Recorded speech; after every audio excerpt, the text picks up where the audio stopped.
Yeah, on the politics of it, Cam, the battle line's obviously been drawn pretty early for this election. I think the smart people, Dutton and his team, Ted O'Brien and others, they're going to dangle a prospect of modern nuclear in existing coal towns.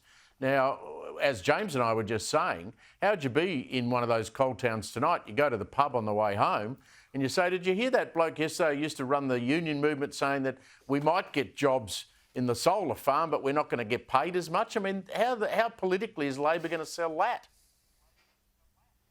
Well, this is an answer, Steve, as you mentioned, that Peter Dutton is now trying to provide as the coalition brings together the energy policy it will take to the next election. He's now talking about this transition, not just for coal stations becoming potentially nuclear power stations, but also for entire communities to transition. There's been suggestions of assisting workers around coal stations to find jobs as part of this transition towards nuclear that the coalition is putting together, about transforming whole communities so that you don't see people leave, and all the other businesses that pop up around communities that are centred around the coal industry. So there is some electoral ground to be made here, and the coalition is trying to make that case in those seats like Hunter and in the Hunter region, which is still relatively marginal and up for grabs at the next election. So that's part of the conversation that Peter Dutton is really hammering in on. And you're right, Steve, you talk about crossing the Rubicon and looking for a genuine policy divide between the two major parties. This is absolutely up there.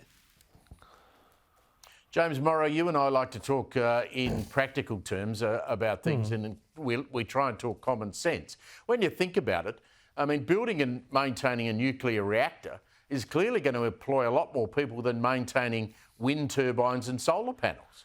Well, particularly things like solar, where they just sort of sit there and they don't really require a lot of maintenance, but of course they also don't really provide a lot of power when the sun isn't shining. So, you've got that too. One of the things that people in the industry have told me, though, is that if you were to build a nuclear power plant, aside from the physics jobs and the scientific jobs around managing the fuel and the actual reaction itself, an awful lot of what goes into a nuclear reactor, same stuff that happens at a coal-fired power plant or a gas turbine plant, it's just something that heats up, boils water, steam comes out, it spins a turbine.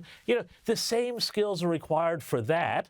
So it's much more sustainable, if we want to use that word in this context when it comes to the job market. I just think that, the interesting thing about Peter Dutton pushing the nuclear debate isn't even so much whether or not they wind up ever getting a nuclear plant up, because God knows in this country that's going to be a very hard thing to do. But the fact that it is forcing Labor to confront the reality of its promise, which, when it runs up against the brick wall of physics and hard numbers and everything like that, doesn't really stack up. The number of panels they have to install, the number of projects they have to do, the number of approvals they need to get, the number of farms they have to run over to achieve net zero by their goals, well, nuclear starts to look a lot better than the so-called cheapest form of energy when you put all that into play.